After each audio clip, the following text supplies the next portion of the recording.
Should I say the whole thing again? Yeah. Okay. Yeah. Let me think of that. Hi, everyone. Welcome back to another episode of the Code Unlocked podcast starring Victoria and Kayla. So today's episode, we are going to be talking about growing up as children of immigrants or being first generation and just kind of, what that experience was like and things of that nature. So hope you like it. So being in Minnesota, we have a lot of different cultures here, a lot of different ethnic groups, but it's still predominantly white. How was it for you? And you grew up in Arizona. How would you describe the makeup of where you grew up? In Arizona, definitely lots of Mexican people, lots of Latinos, especially because the border is right there. Yeah. So, there's lots of Mexican people, which was nice for me because I'm also Mexican. Yeah. And so I always felt okay, here are my people. They're always here around me. Yeah. There are still a lot of different white people there, of course. But lots of Latinos there, which was nice, for me personally. And then when I moved here, it was a bit of a shell shock. Was it? Yeah, for sure.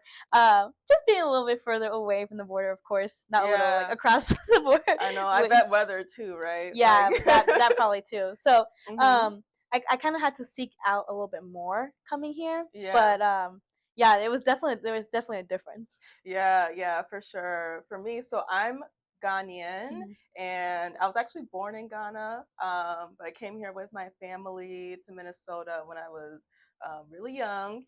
And for me, it was, this was the early 2000s when we came over here. And it was also a bit of a shock too because obviously just even the climate I remember we came into the airport and I didn't have a jacket and it was it was cold around that time. And so but just kind of growing up here in Minnesota, there's a difference when you're growing up in the city versus when you move to the suburbs. It's a little bit different.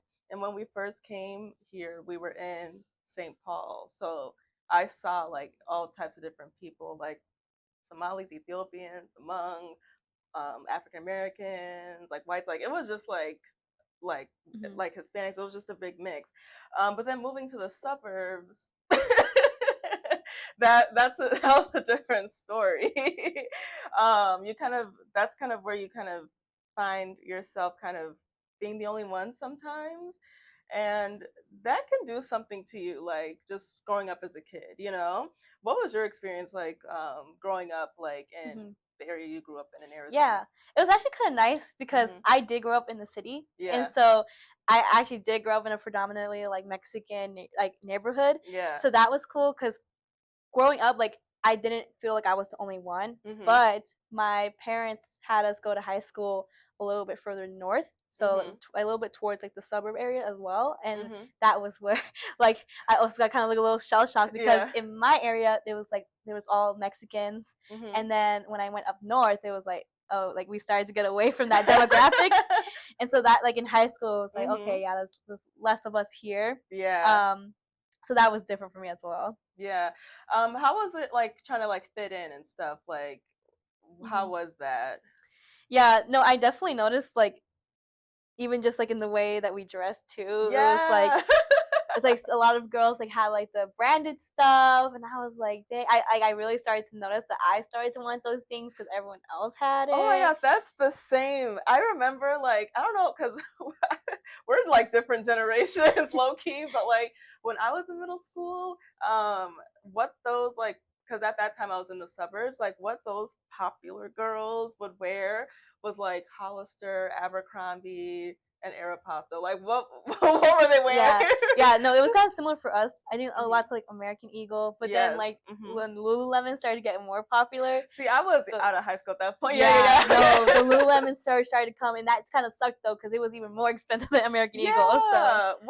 I've never gotten the hype with. See, I will go on Amazon and go get dupes, and it'll still look good to me. But to each their own. Some people really care about brands, but yeah. So you also kind of felt you wanted to buy those clothes and wear those brands just so you can not like feel like left out or like for sure. different. Mm-hmm. Yeah. Oh yeah, no, for sure. I always felt like, okay, no, I like when I saw certain, like when I went to go clothes shopping, I'm like, no, like I'd rather wait till I have the money to buy the brand stuff. And it was like, who even cares? Mm-hmm. But also like because I grew up playing softball, and so I especially noticed being the only one within like the athletic realm. Oh, I can see that. Yeah, because there's not very many Latinas or really like women of color when I played, especially like the competitive sport.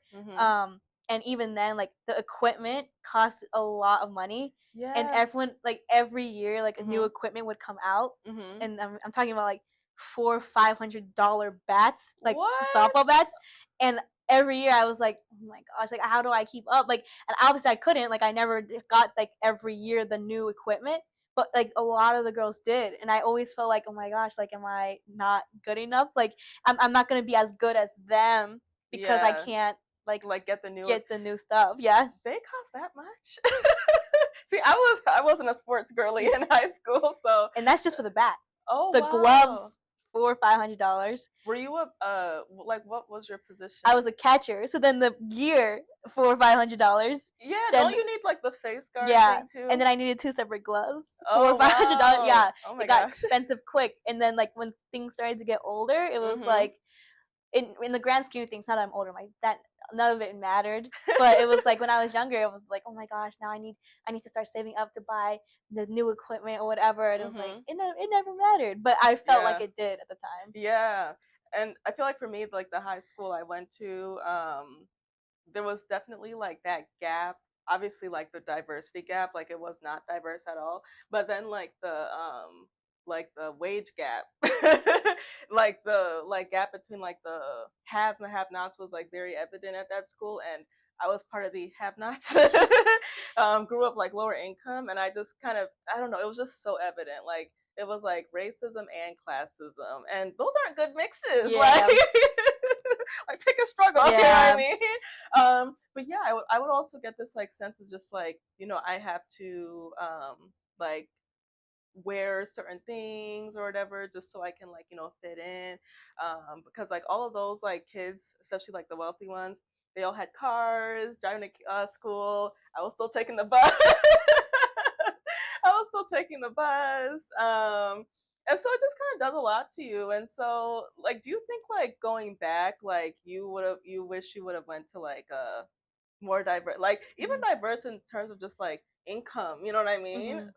Yeah, I totally understand like my parents like intent. It was all like for good intent. They're like, oh, like because the schools in our neighborhood like truthfully did have like the lower end ratings, but it was like, yeah, that's the sucky part of it too, because it's like those schools may not get as much funding or different things, and so it's like they're getting left behind. You know what I mean? Exactly. And it's kind of like, well, if everyone took their kids who like did care about school to other schools, then it was like, well, then who's gonna help shape those like lower end schools? Yeah. So like in that regard, like as I got older, I'm like, dang, like I cared a lot about school, and so but maybe a lot of the kids in my area didn't at the time. So but it was like kids like us should go to those schools because then we can help inspire other people, and we can learn from those kids as well, because like if all of us who like enjoy school, do good in school, go to the ones where everyone else is also in the same mindset, then it's like you said, there's no diversity. Exactly. And there's no like relatability too, because then you'll have teachers that just don't get it. I know that now they're trying to do more like culturally responsive curriculum or teaching and stuff, but I don't know. We'll see. Yeah. How do you feel about like parents, especially like cultural parents, immigrant parents, like sending their kids to these non-diverse schools for maybe the sole reason of just like, you know, it's just a better school district or something like that. Like how, like what do you think about that? Personally, like I mean, I didn't have like a terrible experience at my school, but like I think I might have even like maybe benefited more from going from like maybe the school district around like my neighborhood, because when you go to like these maybe higher end schools, they don't offer as much resources. Oh, yes. So I remember a lot of the schools in my district, like they had lots of resources for like scholarships for like being a Latino, or like scholarships for being first generation. But at my school, it was like fill out the FAFSA, and if you get something, then you get something. But they never talked about having like scholarships for that, or like scholarships, like just specific scholarships to that school district. Yeah, that definitely was not happening in my school district. Right. So it was like, like for those reasons, there's like pros and cons to it. Yeah, but definitely. Then you get to like study with people who look like you, people who you can relate to, and there's other benefits to it as well. Yeah, because there's like people that excel really well in those schools that maybe are like, underfunded or something. So I also feel like in that situation, there may not be, like when you're talking about the resources, like different, just like organizations or stuff, because organizations are like meant for either like first generation or just like low income students, to just get resources, especially to prep for college, because that's already another hurdle. Yeah, it may be non-existent in some of those like higher end schools and stuff, because they just don't see it as like maybe they don't see it as like a valuable resource or something like that. But so I remember like my the high school I went to, they did not have it. I think like now I've recently been seeing like they have different like groups and stuff. Like they have like a Black Student Union. I'm like, oh wow, that's that's amazing. You know what I mean? But at that time, like when I was going there, like nothing. Like just like no really like support. And so I definitely think like there's pros and cons, like what you were saying, for sure. So could you talk a little bit more about like your like Mexican like culture? So were your parents like born in Mexico and then they emigrated here, or like what was the Yeah. Both my parents, their parents were born in Mexico, and their parents, like my grandparents, were raised there. They lived most of their life there. And then my parents were born in Mexico, and they went to the US in, like when they were like in middle school. Yeah. So that's so young. Yeah, they were much younger. Actually, I think my mom was like in 4th grade. I don't remember what my dad was in, but she was younger, and so they both went to like middle school here and high school. They did not end up going to college. But yeah, so they came here when they were younger. Okay. So a lot of like minorities in the US, like we have a lot of shared experiences growing up and stuff, especially if you're like children of immigrants. And so my family, I was born in Ghana, but I came here when I was like in 1st grade. And so also my parents, spent a good chunk of their lives in Ghana. And so just like growing up here, sometimes like I have to remember like we as the children, we're like growing up with like two cultures, like the culture where we came from, and then like our the American culture, and sometimes it clashes. How do you feel like it, like did it, like were there any instances where you kind of like felt like it was a struggle balancing both? Yeah, for sure. And that's especially true, especially like if the country that you came from like has a different native language. So like obviously for us it's Spanish. So my parents fluently spoke Spanish, and so they wanted to teach us Spanish as well, but it's also like we had to know how to speak English when we went to school. And so growing up we spoke mostly English because that's what we did in school. And like my other family members, like they mostly spoke Spanish, and so obviously now I speak better English than I do my Spanish. But then it's like I kind of get hit with this struggle of like, oh my gosh, I don't feel like Mexican enough because I'm not like as good with my Spanish. But it's also like, but I'm also like not super American either because I'm still Mexican. So it's like, there's a little bit of like a balance there that has to be found. Well, I've heard you speak Spanish. You sound pretty fluent to me. Okay. You even have like the native accent down. No, for real. My parents might beg to differ. Oh, really? Okay, well, that's how I feel about speaking like my native language. Is called Chui, and I feel like my accent is just so thick.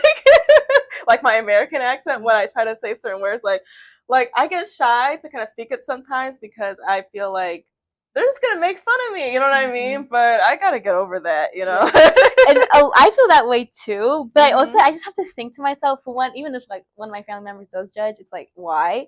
And then two, it's like, well, when they try to speak English and they have like a thick, Spanish accent, so it's kind like yeah, we both struggle with it. Exactly.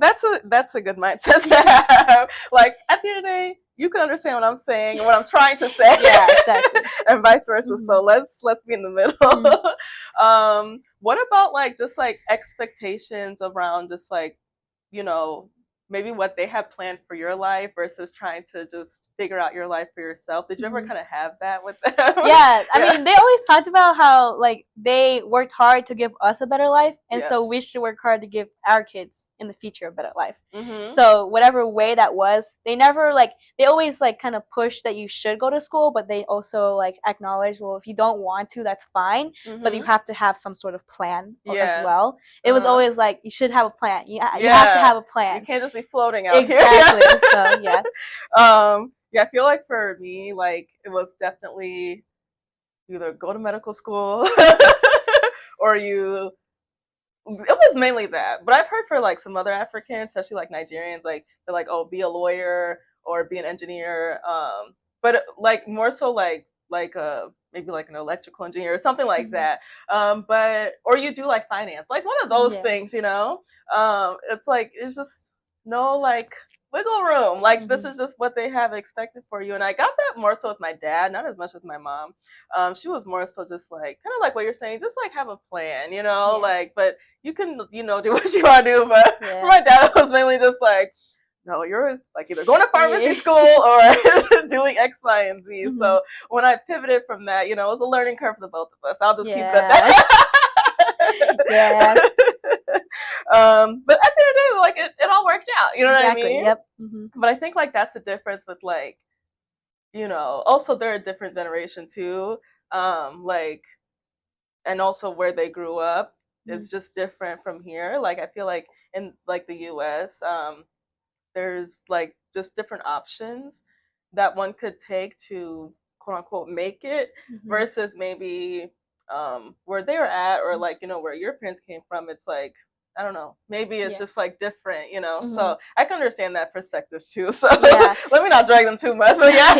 And I also think about that too, because I always just kind of think about is everyone's first time living, and so you only know what you know, and you don't know what you don't know. Exactly. And so it's easy. It's in almost all places around the world. If you're a doctor or a lawyer, or a business owner, you're gonna maybe make a larger salary than those who aren't. And so for them, the first thing that comes to mind is well, a doctor's for sure gonna make a lot of money, so you should just do that. Exactly. Because they don't know they might not know the other opportunities. But then it's well, you also don't know the other opportunities. Exactly. So when you venture out and try to do something different, then they may feel apprehensive because they don't know. So yeah. No, totally.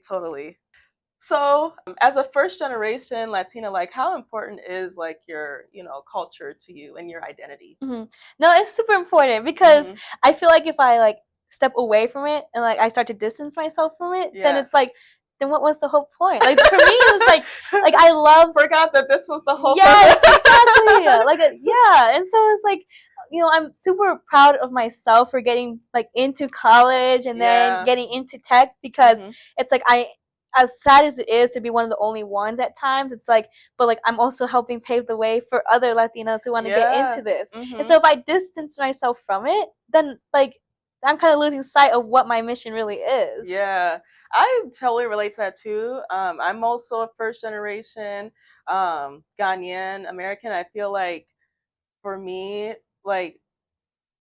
being Ghanaian, being West African, being Black, that's just such a big part of me, and I cannot not be those things. You know what I mean?